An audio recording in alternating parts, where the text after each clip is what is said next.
You know the feeling, right? If you're in operations, you definitely do. The plan looks perfect, the forecast is solid, and then the day actually starts. Suddenly, queues are exploding, your team is completely fried, and all the dashboards are blinking red. And that's when somebody asks the absolute worst question. Usually, that question sounds something like, "Who messed up?" We immediately start looking for a person to blame for all the chaos. But what if that's the wrong question entirely? What if the real question is, where did our system break?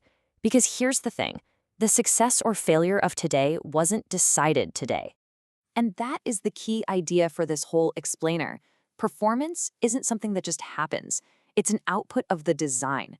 All the problems we're fighting today, they were actually built into the system weeks, maybe even months ago.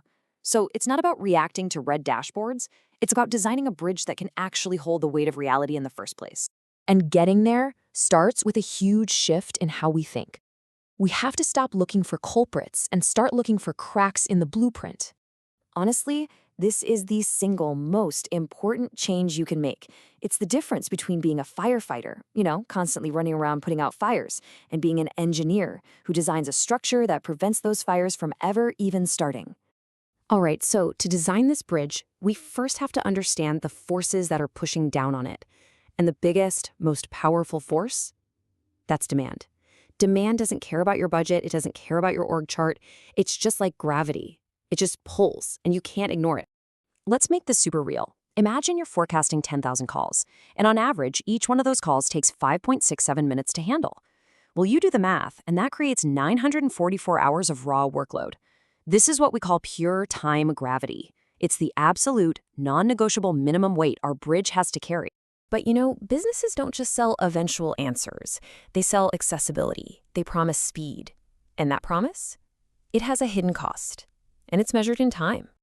This is where we need to totally redefine a metric we all know, service level. It's not just some motivational target we put on a wall. It is a structural cost. Think about it. To answer calls quickly, your agents have to be ready and waiting before the calls even show up. That readiness time is the price you pay for your promise of speed. So let's add that cost into our equation. To hit a pretty typical service level, you might need about 15% more time baked in just for that readiness factor. That takes our 944 hours all the way up to 1,086 required hours. This number, this is what the business is truly asking the system to deliver. This is the total weight on one side of our bridge. Okay, now let's flip over and look at the other side of the bridge, our capacity. This is where so many plans fall apart because they're built on a number that looks really solid, but it's basically a lie.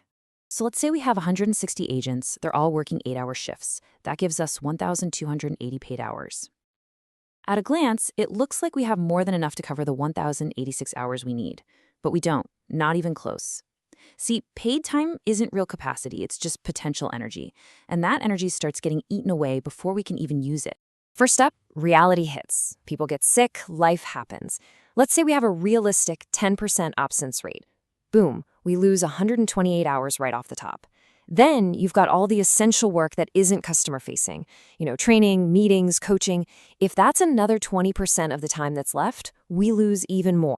So after all that erosion, our big, impressive 1,280 hours of potential energy has shrunk all the way down to just 922 productive hours. This is the only time that's actually available to absorb customer demand. This is the true strength of our bridge's support pillar. And now we bring the two sides of our bridge together. This is the moment of truth.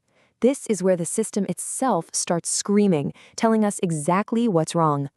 On one side, you have the requirement engine. It's driven by our customers and our own service promise, and it is demanding 1,086 hours of work. But on the other side, you have the capacity engine, and after all the real-world erosion, it can only deliver 922 hours. The conflict here is baked in. It's completely unavoidable. You don't have to be a math whiz to see the problem. What we need is just significantly more than what we actually have. The system is fundamentally out of balance. The difference is a 164-hour gap. And let me say this again, this is not a failure of your people. It's not a failure of execution on the day. It is a fundamental design flaw in the bridge itself. The system was literally designed to fail before the day even began. And that 164-hour gap, It doesn't just live in some spreadsheet, it shows up as real-world pain. It's the long queues, it's the impossibly high occupancy rates, it's the constant firefighting, the agent burnout, and the missed targets that everybody feels every single day. Those aren't the problems, they're just symptoms of the gap.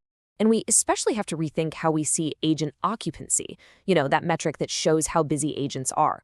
When it's consistently insanely high, like 114% in this example, that's not a sign of incredible productivity. It's a distress signal. It's like a fever. It's a warning light telling you the entire system is running dangerously hot because the bridge is just fundamentally overloaded.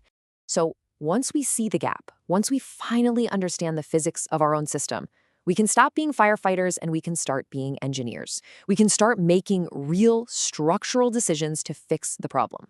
Instead of just telling people to work harder, we can pull one of 4 structural levers. We can change the promise by adjusting our service level. We can try to change the shape of demand itself. We can change our capacity by adjusting staffing. Or we can work to change the erosion by tackling things like absence or making admin time more efficient. These are the real tools of a system designer. And all of this leaves us with one final crucial question. When things go wrong, when the day completely falls apart, what are you going to do? Are you going to keep blaming the drivers for the traffic jam? Or are you going to step back and ask if the bridge itself was ever designed to carry the load you promised in the first place? That choice between fixing people and designing a better system is where real performance actually begins.